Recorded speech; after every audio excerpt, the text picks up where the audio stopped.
Nyun sewu, Wahabi membahayakan, merusak Islam. Dari pendirinya Wahabi yang berguru kepada Muhammad bin Abdul Wahab, berguru kepada Jeffrey Hamper Yahudi, dari situ ada proyek ingin merusak Islam dari dalam.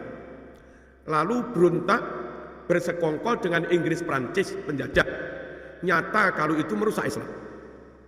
Lalu setelah menang, makam ulama, makam syuhada, makam sahabat digusur. Itu menghilangkan bukti sejarah, itu menghilangkan situs sejarah, itu menghilangkan artefak yang itu penting dalam pembuktian sejarah. Itu juga merusak Islam. Lalu membunuh para ulama hafidh Quran, itu juga merusak Islam.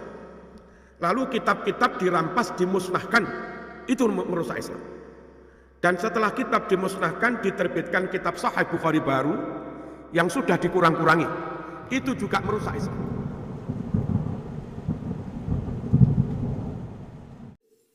Dari utusan Turki lalu mendatangi Diriyah, ya, mengepungnya selama 6 bulan, ya, memboikotnya sampai waktu itu pemimpinnya Muhammad Ali Basha, ya, dengan anaknya Ibrahim. Ini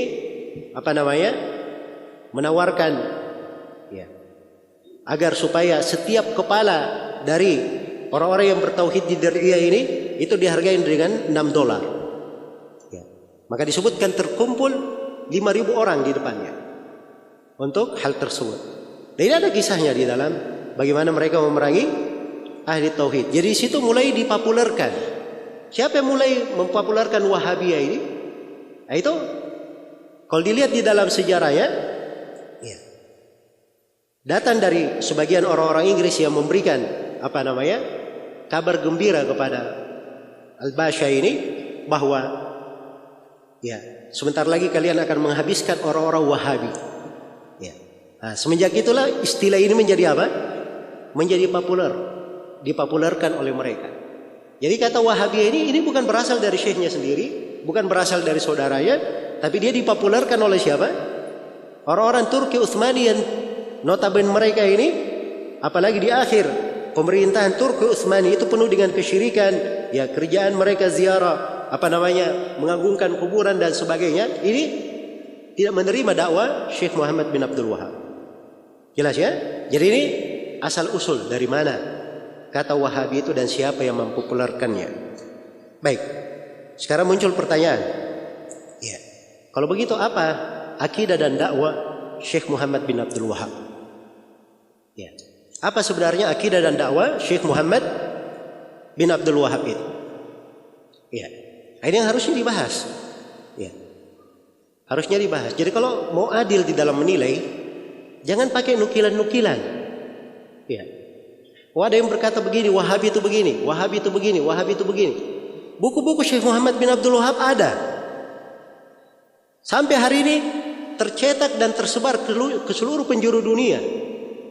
Ya, seluruh penjuru dunia.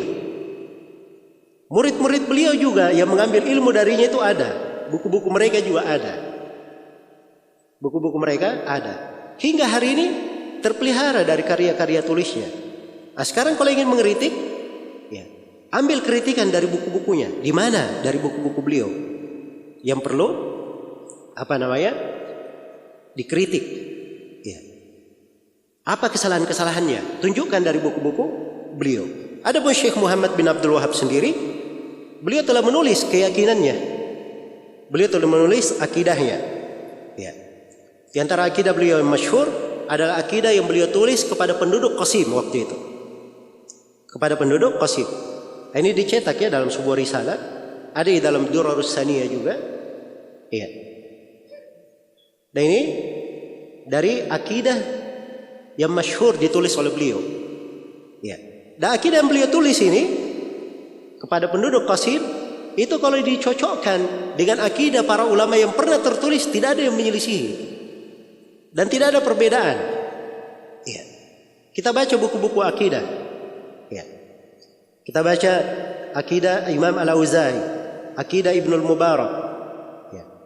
Kita baca akidah Abu Hanifah, akidah Imam Malik, akidah Imam Syafi'i, akidah Imam Ahmad. Kita baca akidah Imam Al-Bukhari, kita baca akidah Abu Hatim Ar-Razi, Abu Zur'a Ar-Razi, kita baca akidah Imam Qutaibah bin Sa'id. Ini semua dari para ulama, dari para imam setelah generasi tabi'ut tabi'in. Hidupnya itu di abad kedua dan abad ketiga, para imam itu tadi. Iya. Dan akidah-akidah mereka kalau dikumpulkan dari akidah para salaf yang jumlahnya ratusan buku, itu tidak ada satu huruf pun yang menyelisihi akidah yang ditulis oleh siapa? Syekh Muhammad bin Abdul Wahhab. Jadi buku-bukunya ada. Ya. Itu pun akidah yang beliau tulis kepada Ahlul Qasim. Apa beliau katakan di akhirnya? Kata beliau, hadhihi aqidatun wajizah harartuha wa ana mashghulul bal. Ini akidah yang ringkas saya tulis. Ya, saya tulis untuk kalian dan saya dalam keadaan sibuk hatinya, banyak yang dia pikir. Ya. Ini orang tidak konsentrasi menulis saja akidahnya persis dengan akidah apa? Para salaf. Karena itu keyakinan seperti itu. Ya. Dia bukan orang yang mengarang, tapi itu adalah apa? Keyakinannya yang diambil. Karena akidah itu dari para ulama dari masa ke masa sama, terwarisi. Tidak ada mereka bikin akidah sendiri. Iya, tidak ada membuat keyakinan sendiri. Karena itu kalau ingin tanya, ya, tentang Wahabi itu apa? Wahabi mengatakan Al-Quran itu adalah kalam Allah, bukan makhluk. Itu Syekh Muhammad bin Abdul Wahhab. Keyakinannya ada di akidahnya. Sama dengan ucapan para imam semuanya. Tidak ada yang menyelisihi dalam hal tersebut. Iya. Tidak ada yang menyelisihi dalam hal tersebut. Ini banyak yang tidak suka. Jadi kalau dikatakan Al-Quran itu kalam Allah, firman Allah, ya, dengan huruf dan dengan suara Allah yang berucap dengannya, itu ada sebagian manusia yang tidak setuju. Tidak, bukan kalam Allah, dia adalah kalamun nafs. Ada yang berucap seperti itu. Jelas ya? Tanpa huruf, tanpa suara. Itu ada.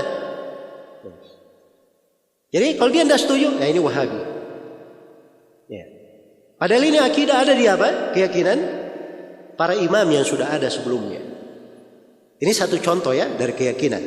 Dan di antara kalimat-kalimat yang disebutkan oleh Syekh Muhammad bin Abdul Wahhab rahimahullahu taala, ada risalah beliau tulis kepada Abdurrahman bin Abdullah As-Suwaidi, salah seorang ulama di Irak. Iya. Di dalam risalah ini Syekh Muhammad bin Abdul Wahhab berkata, ini sengaja saya baca ya supaya kita bisa mengukur bagaimana keyakinan beliau. Kata beliau, ukhbiruka anni walillahil hamd muttabi'.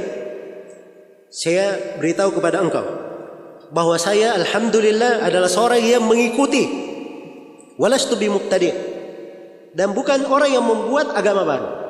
Saya mengikut, ya, mengikut kepada Nabi, mengikut agama yang dibawa oleh Rasulullah, bukan orang yang membawa agama baru, bukan seorang yang berbuat bid'ah. Kata beliau, aqidati wa dini alladhi adinullaha bihi madhabu ahli sunnati wal jamaah. Kata beliau, akidah dan agamaku yang saya yakini, ya, sebagai agama Allah itu adalah madhab ahli sunnah wal jamaah alladhi alaihi aimatul muslimin, ya, imam kaum muslimin berada di atasnya, mithli al-aimatil arba'ah wa atba'ihim, seperti imam 4 dan pengikutnya, ila yaumil qiyamah, sampai hari kiamat. Sampai hari kiamat. Jadi itu akidah beliau.